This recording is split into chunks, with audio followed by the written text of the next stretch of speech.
بڑی جلدی خیال آ گیا آپ کو، وہ طنزیہ انداز میں بولی۔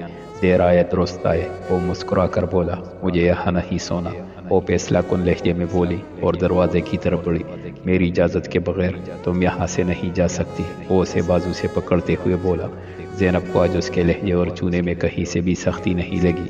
میں نہیں جانتی کہ اس رویے کے پیچھے آپ کا مقصد کیا ہے، لیکن میں پگھلنے والوں میں سے نہیں ہوں، وہ اس کی آنکھوں میں دیکھتی سخت لہجے میں بولی۔ وہ ابھی تک وہ حاج کے رویے کو سمجھ نہیں پائی تھی۔ انگلینڈ میں ایسا کیا ہوا تھا کہ وہ حاج پہلے والا وہ حاج بن چکا تھا؟ جانتا ہوں ہم سب نے تمہیں پتھر بنا دیا ہے اور پتھر پگھلنے میں وقت لگتا ہے، وہ حاج شرمندگی سے بولا۔ اب بتائیں کہ کہاں سونا ہے؟ زینب نے پوچھا۔ اس کا بازو ابھی تک وہ حاج کی گرفت میں تھا۔ تم بیڈ پہ سو جاؤ، میں صوفے پہ سو جاتا ہوں، وہ زینب کو غور سے دیکھتے ہوئے بولا۔ ٹھیک ہے، زینب نے کہا۔ حد ہے، بندہ یہی کہہ دیتا ہے کہ آپ صوفے پہ کیسے سوئیں گے؟ وہ حاج نے زینب کو بیڈ کی طرف جاتا دیکھ کر سوچا، آئندہ پر کرنے کی غلطی بھی نہیں کرو گے۔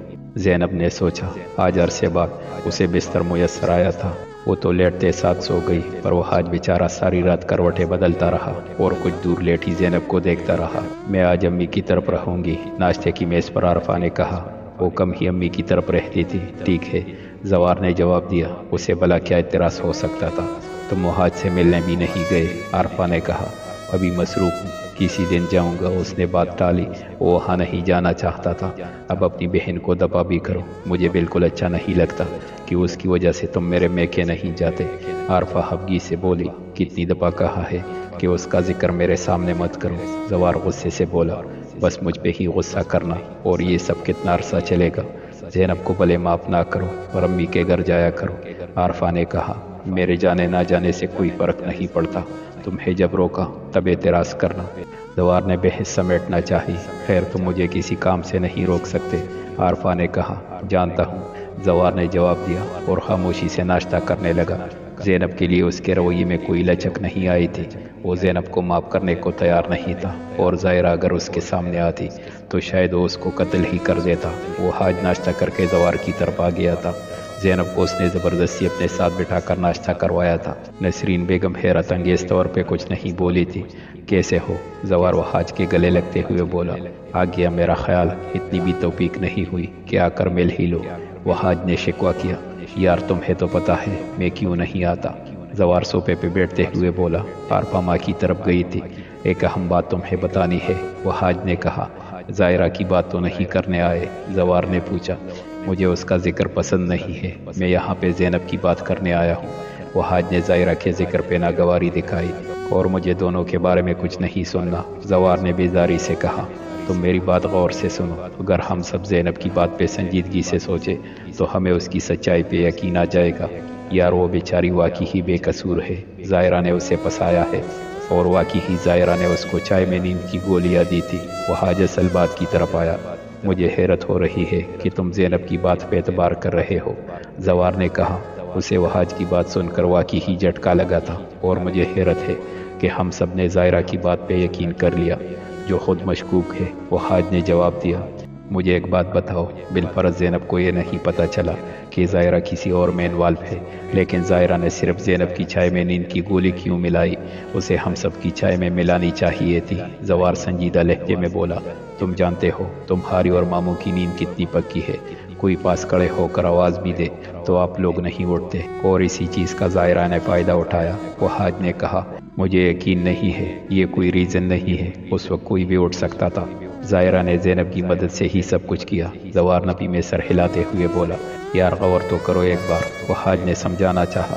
پلیز مجھے اس موضوع پہ کوئی بات نہیں کرنی، زوار نے انکار کیا۔ وہ حاج مایوس ہو کر پلٹ گیا۔ ایسا کیا جادو کیا ہے میرے بھائی پہ کہ وہ تمہارا دیوانہ ہو گیا ہے؟ صادقہ طنزی انداز میں زینب سے بولی۔ زینب نے کوئی جواب نہیں دیا۔ آج تینوں عورتوں کی عدالت میں اس کی پیشی تھی، وہ بیچاری تو خود وہ حاج کے بدلتے رویے پہ حیران تھی، پاس ہی صادقہ کے بچے پانی سے کھیل رہے تھے۔ میرے تو سوچ سوچ کے ہول اٹھ رہے ہیں، اس منحوس کی وجہ سے میرے بیٹے نے مجھے ٹھوکا، آگے پتہ نہیں کیا ہوگا۔ نسرین بیگم سامنے کھڑی زینب کو ایک تھپڑ لگاتے ہوئے بولی۔ مجھے بھی بتاؤ کہ بھائی کو اتنا سب ہونے کے باوجود تم نے کیسے کنٹرول کیا؟ مجھ سے ابھی تک زوار قابو نہیں آیا، عارفہ اس کے سامنے کھڑے ہوتے ہوئے بولی۔ مجھے وہ حاج میں رتی پر دلچسپی نہیں ہے، وہ جو کر رہے ہیں آپ لوگ ان سے پوچھے کہ وہ کیوں کر رہے ہیں۔ زینب سرد لہجے میں بولی، حرکتیں تو دیکھو اس کی، تم اس کے قابل ہو ہی نہیں۔ صادقہ نے کڑے ہوتے ہوئے کہا، اور اس کے بال کھینچے تھے۔ آپ لوگوں کو خدا کی پکڑ سے ڈر نہیں لگتا؟ زینب نم آنکھوں سے بولی، تمہیں باپ کے ساتھ وہ سب کرتے ہوئے شرم نہیں آئی؟ نسرین بیگم نے طنز کیا۔ وہ تینوں ماں بیٹی زینب کو گھیر کے کڑی تھی۔ میرا اس معاملے سے کوئی تعلق نہیں ہے، آپ یہ سوال و جواب اپنے بیٹے سے کریں، زینب نے کہا اور ان کے نرغے سے نکلنا چاہا۔ قسم سے بڑی بے غیرت ہے دونوں بہنیں۔ عارفہ نے پھیل کے اس کے سامنے کھڑے ہونے کی کوشش کی، لیکن فرش پہ گرے پانی کی وجہ سے وہ اپنا توازن برقرار نہ رکھ سکی، نتیجتاً منہ کے بل گری۔ اس کی چیخیں پورے گھر میں گونجی تھی۔ نسرین بیگم اور صادقہ نے گھبراتے ہوئے عارفہ کو سیدھا کیا۔ کم بخت ماری ایمبولینس کو بلا۔ نسرین بیگم ساکت کھڑی زینب کو دیکھ کر چلائی۔ زینب جلدی سے فون کی طرف بڑھی۔ اس نے یہ کبھی نہیں چاہا تھا۔ کیا سوچا ہے پھر؟ عمیر نے زائرہ سے کہا۔ میرا جواب انکار ہے۔ وہ جواباً بولی، مجھے نہ تمہاری حالت دیکھ کر ترس آ گیا تھا، لیکن تم اس قابل ہو ہی نہیں۔ عمیر تیز لہجے میں بولا، میں نے نہیں کہا کہ مجھ پہ ترس کھاؤ، ترس کھانے کے بجائے مجھے مار دو۔ وہ غصے سے بولی، یہ آپ اور آخری دفعہ تھی، اب جو تمہارے ساتھ ہوگا نا وہ تمہاری سوچ ہے۔ عمیر دھمکی آمیز لہجے میں بولا، اس سے برا کچھ نہیں ہو سکتا۔ وہ دکھی لہجے میں بولی، 2 دن بعد پتہ چلے گا، تب تک تم یہاں پہ بھوکی سڑتی رہو گی۔ عمیر اس کے سامنے سے اٹھتے ہوئے بولا، پلیز مجھے انجیکشن لگا دو۔ اس نے منت کی۔ 2 دن وہ اپنی دل چیرنے والی سوچوں کے ساتھ کیسے جیے گی؟ اب تمہارے ساتھ جو بھی ہوگا تم اسے اپنی آنکھوں سے دیکھو گی، عمیر نے کہا اور کمرے سے باہر نکل گیا۔ زائرہ دوبارہ سے رونے لگی۔ ماں کی حالت تو ٹھیک ہے، لیکن ہم بچے کو نہ بچا پائے اور وہ اب کبھی ماں نہیں بن سکتی۔ ڈاکٹر کے الفاظ سے جیسے ان سب کو سام گیا تھا۔ یہ نہیں ہو سکتا، یہ جھوٹ ہے۔ نسرین بیگم کا سکتہ سب سے پہلے ٹوٹا تھا۔ زوار سر تام کر بیٹھ گیا۔ عارفہ سے بھلے اسے لگاؤ نہیں تھا، پر اپنا ہونے والا بچہ اسے بہت عزیز تھا۔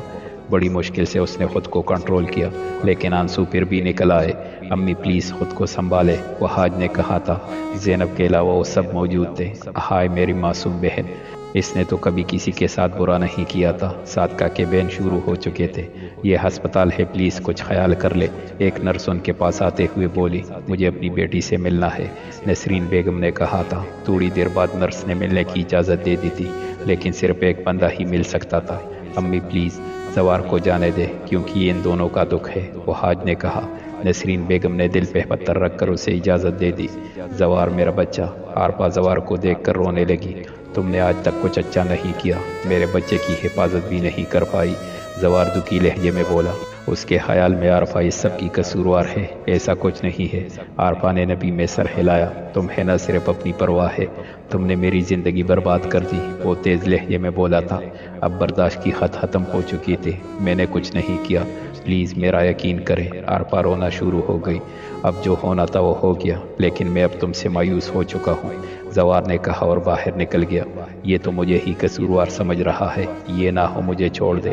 نرس کو کمرے میں داخل ہوتا دیکھ کر عارفہ نے سوچا، یہ وہ کبھی نہیں کرے گا، میں اسے سنبھال لوں گی۔ عارفہ کو خوش فہمی ہوئی۔ وہ گھٹنوں میں سر دیے بیٹھی تھی۔ عمیر آج پھر اسے اپنی ہوس کا نشانہ بنا کر باہر دوستوں میں بیٹھا تھا۔ پہلے اس کی عزت کا قاتل ایک شخص تھا، لیکن آج وہ اپنے دوستوں کو بھی ساتھ لے آیا تھا۔ اس کے پاس 2 ہی راستے بچے تھے، یا تو اس شخص کو مار دیتی یا خود کو۔ اس نے پہلے اپنی عزت کے قاتل کو قتل کرنے کا سوچا، کیونکہ خود کو مارنے کی اس کی ابھی ہمت نہیں تھی۔ اسے واپس جا کر اپنے پیاروں سے معافی مانگنی تھی۔ مجھے تم سے بات کرنی ہے، وہ عمیر کو دوبارہ سے اپنے کمرے میں داخل ہوتے دیکھ کر بولی۔ میں تمہاری منتیں سننے کے موڈ میں نہیں ہوں، یہ کپڑے پہنو اور اچھے سے تیار ہو جاؤ۔ عمیر کپڑوں کا شاپر اس کے سامنے پھینکتے ہوئے بولا، میں تمہاری گرل فرینڈ بننے کو تیار ہوں۔ وہ بمشکل بولی۔ بڑی دیر سے خیال آیا، چلو تم سے پرانے تعلقات ہے، مان لیتا ہوں تمہاری بات۔ عمیر خوش ہو کر بولا۔ وہ سمجھا شاید زائرہ نے ہار مان لی ہے۔ عمیر نے باہر جا کر اپنے دوستوں کو منع کر دیا۔ وہ سب اس سے لڑتے جھگڑتے باہر نکل گئے۔ آ جاؤ دوسرے کمرے میں، عمیر نے اس سے کہا۔ وہ دیوار کا سہارا لیتی اٹھ کھڑی ہوئی۔ میں یہ چینج کر کے اور تیار ہو کر آتی ہوں، زائرہ نے کہا اور واش روم کی طرف بڑھ گئی۔ اس نے واش روم میں ادھر ادھر دیکھا، پر ایسی کوئی چیز نہیں تھی جس سے وہ اپنا دفاع کرتی۔ خبیث، زائرہ نے کہا تھا۔ تب ہی اس کی نظر پرفیوم کی بوتل پہ پڑی۔ اس نے جھٹ سے وہ اٹھائی۔ تب ہی اس نے ڈسٹ بن میں دیکھا وہاں ریزر پڑا تھا۔ اس نے وہ بھی اٹھا لیا۔ یا تو آج عمیر مرتا یا وہ۔ اس نے شاپر میں سے کپڑے نکالے اور پہن لیے۔ اس کی کپڑوں کی حالت بہت بری تھی۔ ارے یہ کیا، تم تیار تو نہیں ہوئی؟ اسے اولیاء بالوں کے ساتھ نکلتے دیکھ کر وہ بولا، کیوں بنا تیار ہوئے میں اچھی نہیں لگ رہی؟ اس کی طرف بڑھتے ہوئے وہ بولی، بلیو می، تمہاری شکل بہت خراب ہو چکی ہے، میک اپ کر کے شاید کچھ بہتری آ جائے۔ عمیر ہنستے ہوئے بولا، اتنی بری شکل ہو گئی ہے پھر بھی تم مجھے گرل فرینڈ بنا رہے ہو؟ ظاہرہ نے کہا۔ اس کے ایک ہاتھ میں پرفیوم اور دوسرے ہاتھ میں ریزر تھا، کیونکہ میں بہت نرم دل کا ہوں۔ اس کے سامنے کھڑے ہوتے ہوئے وہ بولا۔ ظاہرہ نے ایک دم سے اس کی آنکھوں میں پرفیوم چڑکا۔ عمیر کو لگا اس کی آنکھوں میں کسی نے مرچیں بھر دی ہے۔ وہ گالیاں بکتا آنکھوں کو کھولنے کی کوشش کرتا ظاہرہ کی طرف بڑھا۔ ظاہرہ نے اوپر پرفیوم اس کے ماتھے پہ مارا۔ عمیر ایک دم پیچھے ہوا اور صوفے سے ٹکرا کر نیچے گرا۔ ظاہرہ وقت ضائع کیے بغیر کمرے سے نکلی اور داخلی دروازے کی طرف بڑھی۔ اگلے ہی لمحے وہ پلیٹ سے باہر تھی۔ چکراتے سر کے ساتھ وہ سڑک پہ اندھا دھند دوڑ رہی تھی۔ دوڑتے دوڑتے وہ کسی لڑکے سے ٹکرائی تھی۔ بے ہوش ہوتے ہوئے اس نے اس لڑکے کو دیکھنے کی کوشش کی جو اسے گرنے سے بچانے کے لیے تام چکا تھا۔ وہ چہرہ اسے شناسا لگا۔ زوار، کیا مسئلہ ہے تمہارے ساتھ؟ تم عارفہ سے کیوں ناراض ہو؟ نسرین بیگم نے زوار سے کہا۔ کیونکہ آپ کی بیٹی کی حرکتیں ہی ایسی ہے، وہ دانت پیس کر بولا تھا۔ عارفہ نے رونے والی شکل بنائی۔ تمہاری بہنوں کی حرکتوں سے تو اچھی ہی ہے، نسرین بیگم نے طنز کیا۔ آپ کی بیٹی کو کچھ بھی نہیں آتا۔ میں نے پھر بھی برداشت کیا، لیکن اس عورت کی بے پرواہی کی وجہ سے میرا بچہ اس دنیا سے چلا گیا۔ میں اسے معاف نہیں کروں گا۔ وہ تیز لہجے میں بولا۔ بہنوں والا تانا اس نے بہت مشکل سے برداشت کیا تھا۔ میں سچ کہہ رہی ہوں، میں نے کچھ نہیں کیا۔ عارفہ روتے ہوئے بولی، شٹ اپ، جیسی تمہاری حرکتیں ہیں مجھے تم سے یہی امید تھی۔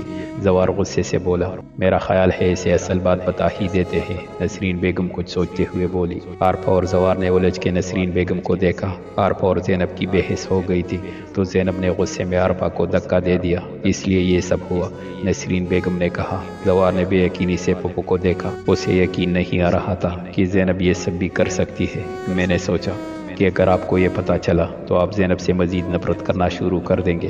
عارفہ فوراً مظلوم بنی۔ زوار غصے سے مٹھیاں بینچتا وہاں سے چلا گیا۔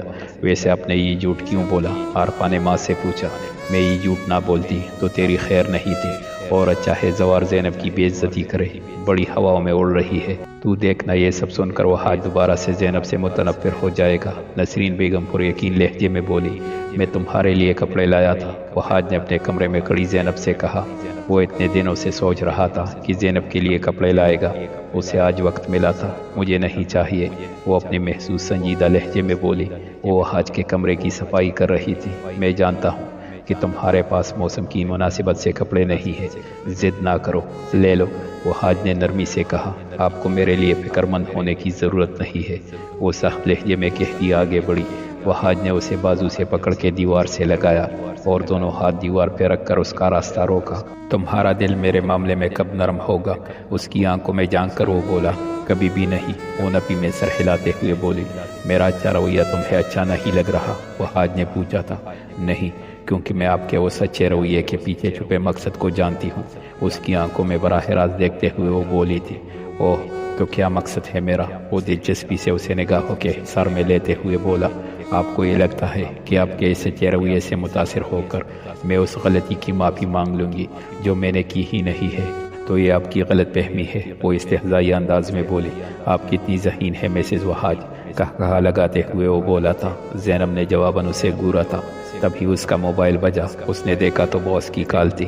انگلینڈ سے واپسی کے بعد وہ 10 دنوں کی چھٹی پہ تھا۔ جیسے ہی اس کا دھیان زینب سے ہٹا، زینب فوراً اس کے بازو کے نیچے نکلی اور دروازے کی طرف بڑھی۔ وہاج نے اس کی چالاکی پہ اسے گورا اور باس کی کال اٹینڈ کی۔ پتہ نہیں کیا ہو گیا ہے اس کو، زینب کب سے بجتے گیٹ کی طرف بڑھتے ہوئے بولی۔ وہاج کے رویے نے اس کے دل میں ابھی تک وہاج کے لیے نرمی پیدا نہیں کی تھی۔ اپنے خیالوں میں مگن جیسے ہی اس نے گیٹ کھولا، سامنے کھڑے شخص کو دیکھ کر وہ حیران ہو گئی۔ سامنے کھڑے شخص نے اندر آتے ہوئے اس کو گلے سے پکڑا تھا۔ آپ کا پیشنٹ سے کیا رشتہ ہے؟ نرس نے مرسلین سے پوچھا۔ کچھ بھی نہیں، میں تو انسانی ہمدردی کے تحت انہیں ہسپتال لے آیا تھا، مرسلین نے جھوٹ بولا۔ ڈاکٹر صاحب نے کہا ہے کہ مریضہ کی حالت کافی خراب ہے اور یہ کوئی لمبی کہانی ہی لگ رہی ہے۔ جب تک مریضہ کو ہوش نہیں آتا آپ یہاں سے نہیں جا سکتے۔ نرس نے اسے ڈاکٹر کا پیغام دیا۔ میں نے آپ کو بتایا ہے نا، میرا ان سے کوئی تعلق نہیں ہے، مرسلین نے اپنی بات دہرائی۔